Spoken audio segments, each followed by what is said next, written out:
The PGA Tour is set to resume next week, as we all know, at the Charles Schwab Challenge at Colonial Country Club in Fort Worth, Texas. The 148-player field will include each of the top 5 players in the official World Golf Ranking, with 101 winners on the PGA Tour in the field.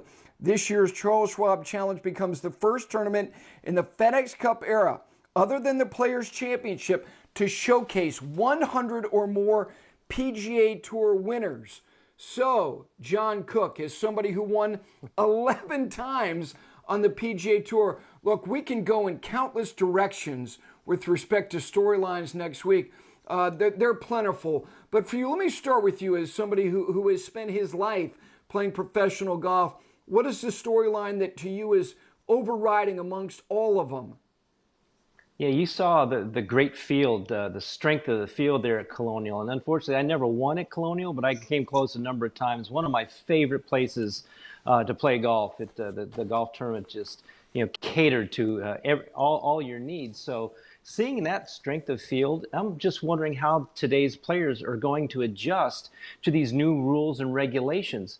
Talking with Brian Gay at the practice tee yesterday at Isleworth, there's only 3 hotels to choose from. And you can only have delivery or takeout food. So how are these guys going to adjust to the different routines? There's no access to that great clubhouse there at Colonial, no access to any locker room. They're changing shoes out of the trunk of their car. These are things that are just new to some of these players. There's no fitness center. The physios will be able to work on players that need it, but no personal teams on site. There's no fans, obviously. That's all going to be something brand new.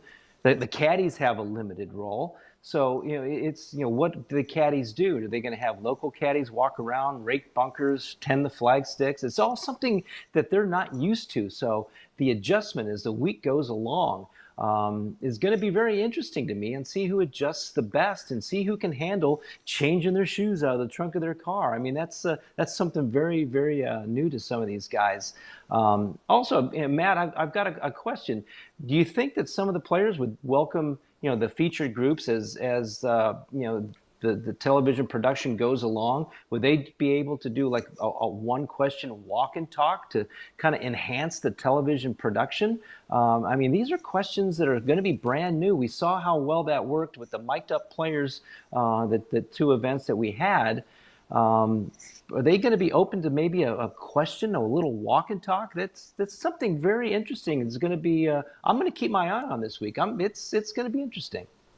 I think from a fan's perspective, Cookie, we all would love it if we had more access to the players in terms of what they were thinking about on particular shots and where do you think we should put this and how should we play this and what shape or what flight we should be using. Phil Mickelson, following, did say that he'd be interested in doing that if the circumstances were correct. But by and large, players across the PGA Tour right now seem still to be somewhat resistant of the same. It's not the case on the European Tour. The European Tour, there's more of an appetite to embrace that. So we'll see how it plays itself out. The one thing I was thinking about as you were talking about all of these changes, I'm not necessarily going to call them hardships, but they're different than what they're used to, John, and that is that I hope everybody embraces gratitude. I hope they approach it from the standpoint of saying, hey, we're back underway again. This is an opportunity for us to compete and to play, and if we have to go back in our own histories without locker room access and changing our shoes in the parking lot, as you said, or maybe ordering takeout, then it's all the price that you pay, Jaime, in order to have an opportunity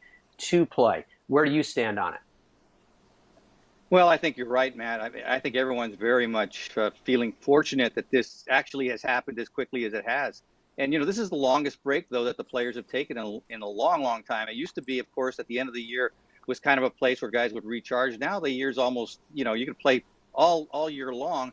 So to have this kind of break, it's going to be interesting to see if there's real rust, if there's actually, sort of this back of an immersion back into competition being difficult.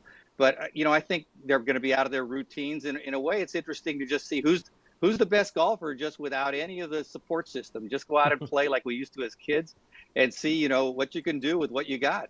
I think that's going to be interesting. And also one thing I'm interested in is, going over the green now that ball is going to keep running. we're going to see you say maybe some bigger numbers in terms of people, not using the gallery at all, and the ball bouncing and bouncing, especially at a firm and fast place like Colonial. But so much going on, Gary. What do you think? No, look, I think that those are things that you can say, well, gosh, no, I think they're all real. I think all of these things have to be taken into consideration.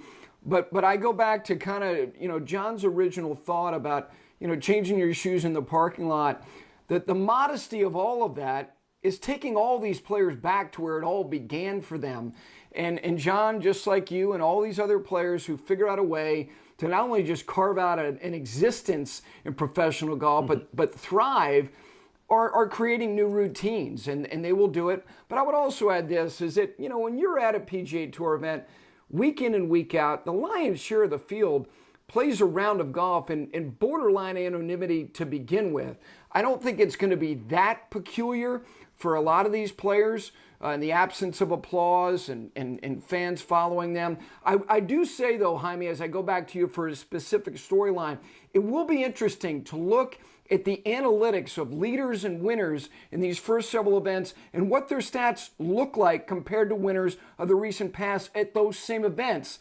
How sharp or not so sharp were they in order to win trophies? But Jaime, give me a specific storyline that you're following this coming week. Well, one guy who's been lurking closer and closer to number one for a couple of years now is Jon Rahm, and he could win. If he could win, he would become number one and overtake Rory McIlroy, I believe, depending on where Rory finishes. But a win would give Jon that opportunity. And, he's a guy who has continually, improved. He didn't have the greatest year last year in terms of the PGA Tour with only the one win, but so consistent. The last 32 events, he's been in the top 20, 27 times. According to his website, that means that he's coming to 85% of the Sundays with a legitimate chance to win. And that's what you get with Jon Rahm. He's always on the leaderboard. I think obviously he's maturing. He's 25 years old now. He's been married. He's gotten married, rather. He's definitely a guy who's working on his mental game. The physical game just seems so constant, and he's continually refining that and getting to become even more accurate with the driver as he's maintaining his length. So he's very formidable. Obviously, the majors are the goal this year, but I think the biggest challenge for him is taking those contention moments and turning them into more wins on the PGA Tour. Maybe Colonial's that first one where he really starts announcing that he's got a special year coming. What do you got, Matt? Jaime, I'm going to stay at the top of the vine just like you. I'm going to go with world number 3, Brooks Koepka. I am absolutely fascinated by what we're going to see from Brooks. Remember, since he had a 4th place finish at the Tour Championship, in the next 6 events, 1 withdraw, 2 missed cuts. In the 4 other events he made the cut, his average finish was 35th. In February, he told our own Todd Lewis, quoting, "It was a lot worse than we let on. A lot of pain. I'm nowhere near 100%. I don't know if my knee ever will be 100%, close quote. Now, he's been less than 100% before. He injured his wrist, remember, that knocked him off tour. Well, what did he do that year? He defended his title at the U.S. Open and then went on to win the PGA Championship just a few months later. As the greats do, Gary, Brooks doesn't really fit any mold. He defies them. So I'm really curious about what Brooks Koepka we're going to see in the weeks that lie ahead. What about you? Matt, yeah, I think that he is. We've spent a lot of time talking about this layoff and the benefits it may serve to Tiger Woods. I think Brooks may be 1A in terms of it being advantageous for him in that knee. For me, I'm going to go to somebody who is not on the top of power rankings going into this week and hasn't been for some time. It's 60 starts now since Jordan Spieth last won a PGA Tour event. And oh, by the way, he's not going to be able to go back to that place where he won and wouldn't even actually be at that location. That's the Open Championship in 2017. Jordan Spieth is at a place where we are bewildered. We're befuddled by what has happened to him. In those 60 starts, what we've seen is an erosion of somebody who was not just a guy who made a lot of putts. From the tee, now he is arguably as inconsistent as anybody on the PGA Tour. When you look at his stats, He is 195th in strokes gained off the tee. He is 161st strokes gained tee to green. He's 178th in strokes gained approach. He's 221st in greens hit in regulation on the PGA Tour. The stress that puts on that putter to make putts that are of length, which he still does. And oh, by the way, last year on the PGA Tour, he made the most 25-footers and beyond of anybody on the entire PGA Tour. He made 28 of them.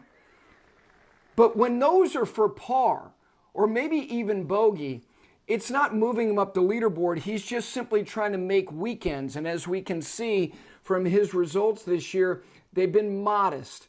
Jordan Spieth remains one of the most interesting players on the PGA Tour. And what, if anything, has he possibly figured out in the absence of competition? I don't even know if that's necessarily attainable, but he'll remain an interesting storyline. Can he be a storyline other than the fact that he is meandering right now and not contending an awful lot?